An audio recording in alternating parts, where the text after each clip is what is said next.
There is a sound, it's a mechanical sound, a whir, followed by a solid thunk. It is the sound of the pop-up headlights on a C5 Corvette rolling over to greet the night. That sound is significant. Because when those lights flip up, they aren't just illuminating the road ahead, they are signaling the end of an era. The C5 was the last Corvette to have them. It was the last major sports car, period, to have them. When those lights go down, the book closes on the 20th century. We live in a world of complexity. Cars today are digital appliances. They have steer-by-wire. They have fake engine noise pumped through the speakers. They have 10-speed automatic transmissions that shift faster than you can blink, but feel like they are being operated by a robot. But the C5 is analog. It is honest. It is a car that looks you in the eye and shakes your hand. Most people look at this car and they see a stereotype. They see a guy in a Hawaiian shirt at a car show, sitting in a folding chair, talking about how rare his color combination is.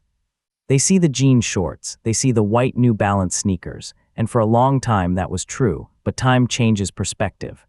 If you strip away the baggage, if you ignore the stereotypes and look at the metal, the glass, and the rubber, you will realize that the C5 Corvette is actually a miracle. It is the car that saved General Motors' performance division. It is the car that proved America could build a chassis that didn't flop around like a wet mattress. And today, right now, it is the single best performance bargain on planet Earth. I'm going to take you through the history, the engineering, the flaws, oh boy, the flaws, and the driving experience of the Chevrolet Corvette C5. To understand this car, you have to understand the panic inside GM in the early 1990s. The C4 Corvette, the one from the 80s, was cool, but it was getting tired. By 1993, sales were tanking. The Japanese had arrived with the Acura NSX, the Toyota Supra, the Mazda RX-7. The Germans were building the E36 M3 and the Porsche 993. And the Corvette, it was heavy, it was rattly, it was hard to get in and out of, it felt like a dinosaur. The bean counters at GM, the guys in the cheap suits who only care about stock prices, wanted to kill the Corvette. They literally said, why do we need this? It doesn't make money. Let's just sell Cavaliers and trucks. The Corvette was on death row. But a man named Dave Hill, the chief engineer, and a small team of believers refused to let it die. They went rogue. They knew that if they were going to save the Corvette, they couldn't just put lipstick on the pig. They couldn't just update the C4. They needed a revolution. They needed to build a car that was cheaper to make, but better in every single measurable metric. It was an impossible task. Make it faster, stiffer, lighter, bigger inside, and cheaper. Usually in engineering, you pick two. Dave Hill picked all of them. So how did they do it? They started with the bones. If you jack up a C4 Corvette and open the doors, the chassis flexes. It was flexible. That's bad for handling. For the C5, GM utilized a technology called hydroforming. Instead of taking flat sheets of steel, stamping them into shapes and welding them together, which creates stress points and adds weight, they took huge steel tubes. They put them in a massive die, and they pumped them full of water at incredible pressure. The water forced the steel to expand into the shape of the mold. The result was two massive, single-piece frame rails running the length of the car. No welds, no seams. The structural rigidity increased by 450%. Think about that. Not 50%, 450%. It went from a wet noodle to a bridge beam. And then they did something weird. They needed a floor. It needed to be light, and it needed to be stiff, and it needed to absorb road noise. Carbon fiber was too expensive. Aluminum was too loud. So do you know what the floor of a C5 Corvette is made of? Wood, specifically balsa wood. They took balsa wood, like you used to make model airplanes, sandwiched it between layers of fiberglass and composite. It sounds crazy. A wooden car, but balsa wood has an incredible strength-to-weight ratio. It absorbs vibration naturally, and it's cheap. It was genius. A low-tech solution to a high-tech problem, and it worked. To this day, the floor of the C5 is a composite sandwich with a wood core. But the biggest change, the one that really separates the C5 from every muscle car before it, is the layout. In a Mustang or a Camaro or an old Corvette, you have the engine in the front, and the transmission bolted right to the back of the engine. That puts a massive amount of weight on the front wheels. That's why muscle cars understeer. That's why they plow into corners. For the C5, the engineers looked at the Porsche 944 and the Porsche 928. They said, let's move the transmission to the back. They connected the engine to the transmission with a torque tube, a rigid spine running down the center of the car. Inside, spinning at engine speed, is the drive shaft. By putting the transmission between the rear wheels, they achieved the holy grail of handling, 50-50 weight distribution, perfect balance.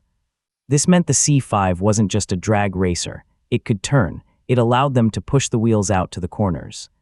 It freed up space in the footwells, so you didn't have to sit twisted like a pretzel anymore. It transformed the car from a sledgehammer into a scalpel. Now we have to talk about the LS1. In 1997, the automotive press was obsessed with overhead cams. Honda had VTEC, Ford had the modular V8. Everyone said pushrods are dead, that's 1950s technology. GM said hold my beer. They built the Gen III small block, the LS1. Yes, it used pushrods, 2 valves per cylinder, but because it didn't have massive overhead cams on top of the engine, the physical package was tiny. It was compact, it was low. This allowed the hood line to be lower, which improved aerodynamics, and because it was aluminum, it was light. The LS1 weighed less than some 4-cylinder engines of the time, and it made 345 horsepower. In 1997, that was a superhero number. A Ferrari 355 made 375, a Porsche 911 made 282. The Corvette was eating lunch at the big kids' table. But it wasn't just the power, it was the durability. The LS1 is unkillable, the bottom end is robust, the cooling is excellent. You can take a bone stock C5 to a track day, beat on it for 6 hours, drive it home, and do it again the next weekend. Try doing that with a Jaguar or an older Ferrari. You'll be calling a tow truck by lunch. The LS1 became the default engine swap for the entire world for a reason. It is the best V8 ever made for the common man. Okay, I've been praising the engineering. Now I have to roast it. We have to talk about the interior. GM spent all the money on the chassis, the engine, and the suspension. They had about $14 left for the interior, and it shows. The interior of a C5 Corvette is a tragedy of plastics. It is the same gray, hard, scratchy plastic you'd find in a Chevy Malibu or a Cavalier. The buttons feel hollow. The turn signal stalk feels like it's going to snap off in your hand. The seats, they look okay, but they are flat. They offer zero lateral support. If you take a corner at 1G, you are going to slide right into the door panel. And over time, the bushings in the seat rails wear out, so the seat rocks back and forth like a rocking chair every time you hit the brakes. It's annoying. The steering wheel is enormous. It's like steering a school bus. The Delco radio looks like it came from 1985. There is a cup holder, but it's shallower than a Petri dish.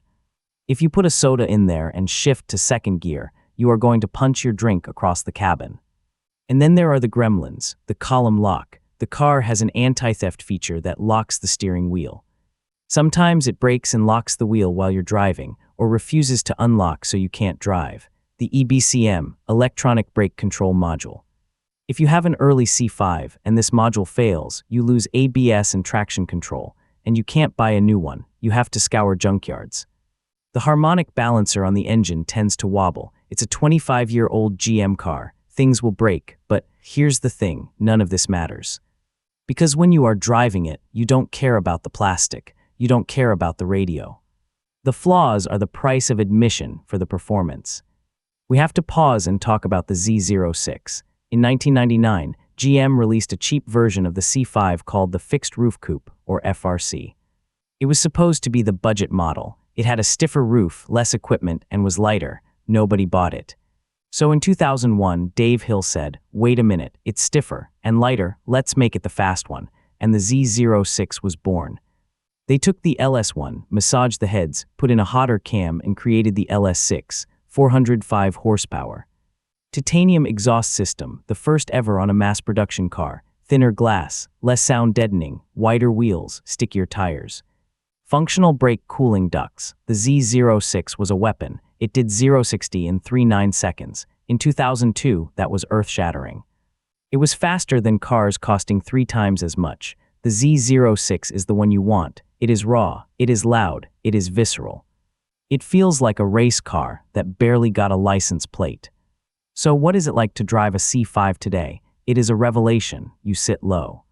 You look out over that long, sloping hood with the fenders rising up on the sides. You see the pop-up headlights. You turn the key. The V8 rumbles. It's a pushrod rumble, low, rhythmic, uneven. It sounds like America. You put it in first gear. The shifter is notchy. It takes some effort. It's mechanical. You let out the clutch. It's heavy, and you roll. The first thing you notice is the ride. It's surprisingly good. Because the frame is so stiff, the suspension can actually do its work. It doesn't crash over bumps, but then you find a highway on-ramp. You downshift. You floor it. The back end squats. The traction control light flickers, and you are gone. The torque is instant. There is no turbo lag, no waiting for VTEC to kick in. Just immediate shove you in your seat torque. The steering talks to you. It's hydraulic. You can feel the texture of the asphalt through the wheel. The long wheelbase makes it stable. It's not twitchy like a Miata. It likes big, sweeping corners. It feels confident. And on the highway, it's a grand tourer. Because of the aerodynamics, it cuts through the air silently. And the gearing, sixth gear, is an overdrive. At 70 miles per hour, the engine is barely turning 1,500 RPM. You can get 28, maybe 30 miles per gallon on a road trip. In a 350 horsepower V8, that is black magic. You can fit 2 sets of golf clubs in the trunk. You can do a Costco run. It is the most practical supercar ever made. And this brings me to the market. Right now, the secret is out, but the prices are still reasonable. You can find a decent C5 driver for 15 to 20 grand. You can find a nice Z06 for 25 to 30. Compare that to anything else. A Toyota Supra is $80,000. An Acura NSX is 100 grand. Even a Honda S2000 is pushing 30. The C5 is faster than all of them. It is cheaper to maintain than all of them. Parts are available at any auto parts store in any town in America. If you blow up the engine, you can find another LS1 for $1,000. If you blow up a Porsche engine, you are declaring bankruptcy. The demographic is changing. It used to be the car for the Garys of the world, the retirees, but now, go to a drift event, you see C5s. Go to a track day, you see C5s. Go to an autocross, C5s everywhere. Young people are realizing that this is a cheat code.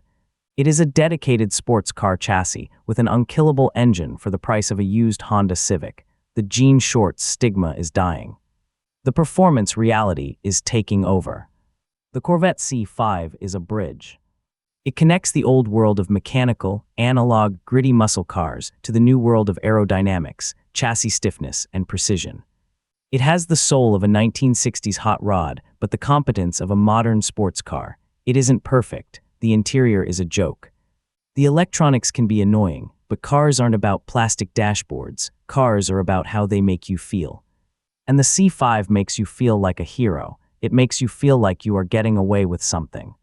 You are driving a car that can run with Ferraris, that gets 30 miles per gallon, that starts every morning and sounds like thunder.